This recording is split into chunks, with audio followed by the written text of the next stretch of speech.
Hello and welcome to Section 5 AWS Database Services. Here's the first lecture, Database Services Introduction. Here we will talk about introduction, RDS basics, RDS benefits, RDS instance class types. So let us see. AWS DB Services Introduction. AWS provides following types of DB services: RDBMS, that is served through Amazon RDS, NoSQL, that is served through DynamoDB. And there's a third and fourth one as well. They are in-memory caching and data warehouse. But the third and fourth are not in the scope of this course, as this is an introductory course. So what is RDBMS?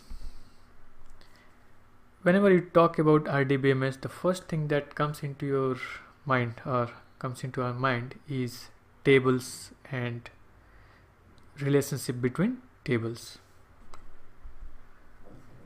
A relational database management system is a database management system based on the relational model invented by Edgar Codd. Most popular databases in use today are based on Codd's relational database model. A few examples are MySQL, Oracle, Microsoft SQL Server, MariaDB, and PostgreSQL. From Amazon Aurora is a MySQL and PostgreSQL compatible relational database built for the cloud that combines the performance and availability of high-end commercial databases. NoSQL. A NoSQL, or sometimes known as not only SQL, non-SQL, or non-relational databases, provides a mechanism for storage and retrieval of data that is modeled in means other than tabular relations used in relational databases. So in the last slide we have seen RDBMS, and that was all about tables and relationship between the tables. Okay, but this has nothing to do with the table. RDBMS equal to SQL equals to table based.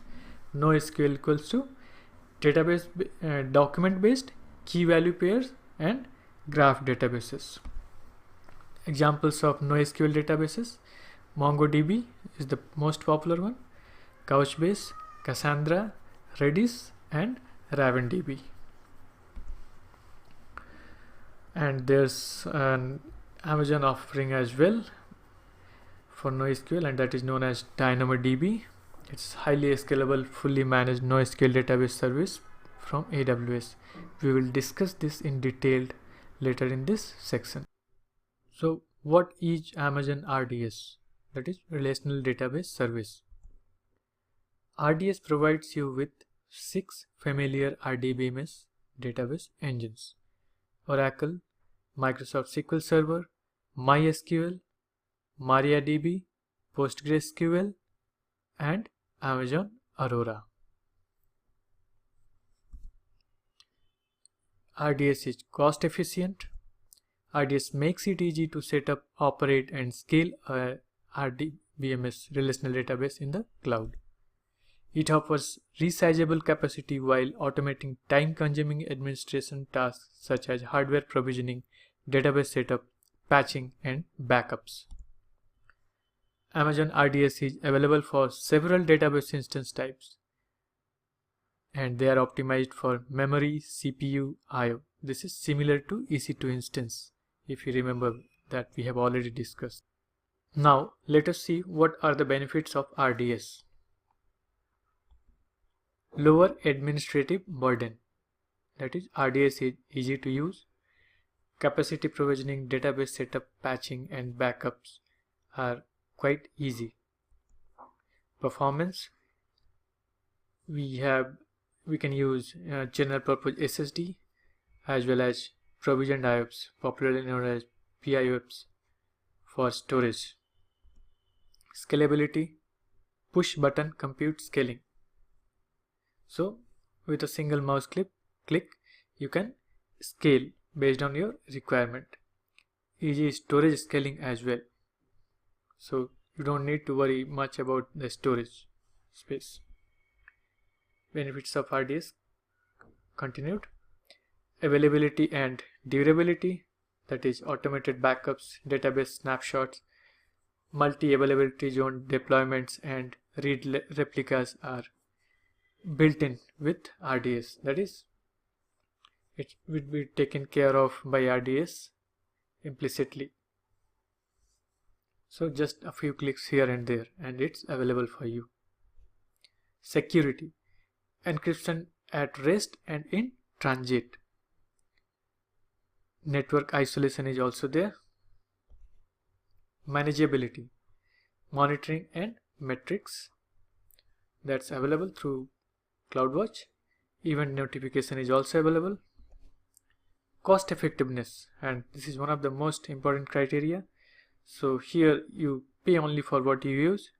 You can stop and start your instance based on your requirement. This might be useful for some scenarios like test and development servers. RDS instance class types. So as we have discussed in EC2 instance, there are class types. Here also we have some classes as far as RDS instance is concerned. So Amazon RDS provides a selection of instance types optimized to fit different relational database use cases. And then we have instance types comprise varying combination of CPU, memory, storage and networking capacity, and give you the flexibility to choose the appropriate mix of resources for your database. Each instance type includes one or more instance sizes, allowing you to scale your resources to requirements of your target workload. So here explicitly there are three types of instance classes. The first one is standard DB instance, then memory optimized DB instance, and finally the third one, burstable performance DB instance class. In standard we have DB M4, M3 and M1. Memory optimized we have X1E, X1, R4, R3 and M2. In burstable we have T2, and this T2 we will be using it for demo purpose because it's free tier eligible. So see you in the next lecture. Thank you.